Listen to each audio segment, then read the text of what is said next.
All right, so I'm going to try to get these questions for today answered here for you. Obviously, this is not going to look exactly like what you have for your Google form, but these are the same problems that you have for today.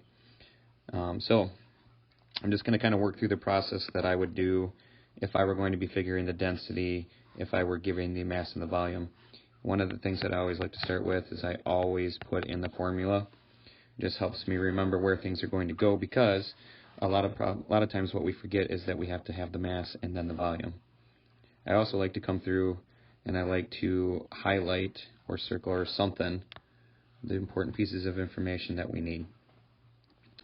Then I just go through the problem and I'm going to fill in those things. So I know my mass is 60 grams and I know my volume is 30 cubic centimeters.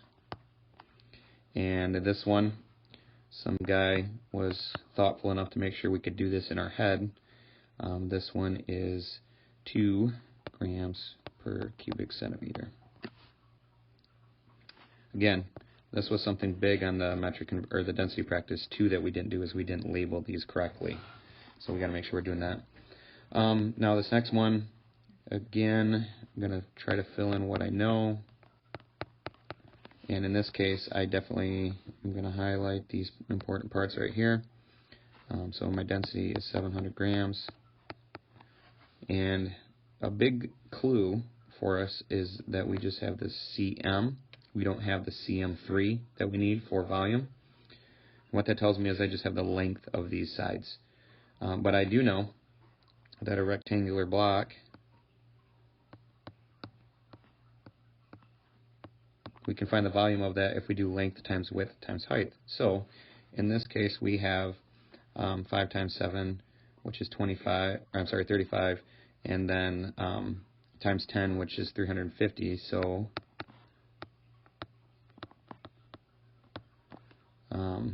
again, this nice guy made sure that we could do this with our head. 70 divided by 350, or 700 divided by 350 is actually, again, 2 grams per cubic centimeter. So the next one is very similar, except for instead of a rectangular solid, we have a cube. And that word cube is a huge clue for us.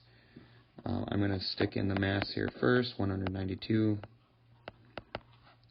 When you hear cube, that means that all of the sides are exactly the same length. So I don't have to guess or measure any of the other sides. I know that all of the sides for this one in particular are 4 centimeters.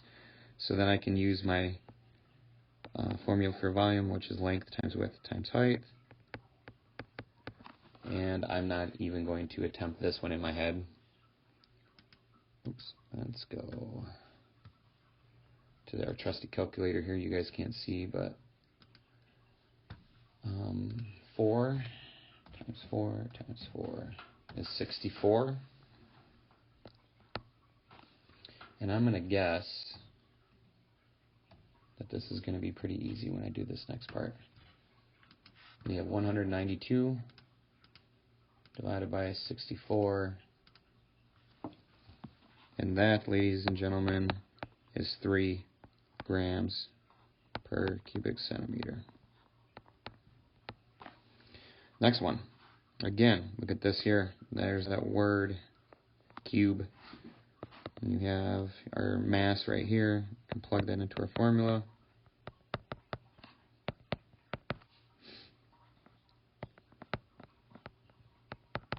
So 5 times 5 is 25. 25 times 5 is 125. And so 300 divided by 125 is a little bit harder to do than just with our head, but we have 2.4 grams per cubic centimeter. Now, I need a little bit of room for this last one, so I'm going to erase some of this stuff, and if you need to go back, just scrub backwards to get these things. But I want to be able to draw what we're talking about with this next one. So it says a graduated cylinder has 8 milliliters of water in it. So I'm going to give you the visual here for this. So it has 8 milliliters of water in it. And it says that we add a rock, and then we have 15 milliliters of water afterwards. There's the rock going in. Here's the rock in there right now. So we call this water displacement. It is definitely something that you saw in quite a few of the videos that you've been watching about this. And when we do water displacement, to find volume, it's really simple. We just take that 15 and we subtract 8 from that, and that's going to give us our actual volume. So in this case, it's 7 milliliters. Okay. Then, once again, right back to our formula. And we have 35 grams. And we now know that it's 7 milliliters. And, you know, some of you might have gone, well, this is milliliters, and up here we had cubic centimeters. Remember that a cubic centimeter is actually equal to 1 milliliter.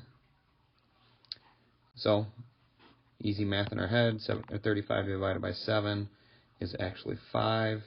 So we have 5 grams per milliliter, or 5 grams per cubic centimeter. So that is how you do these ones today. Make sure that you're double checking your work. I'm not for certain, but I think you can actually go back now and you can check your answers off of what you saw here.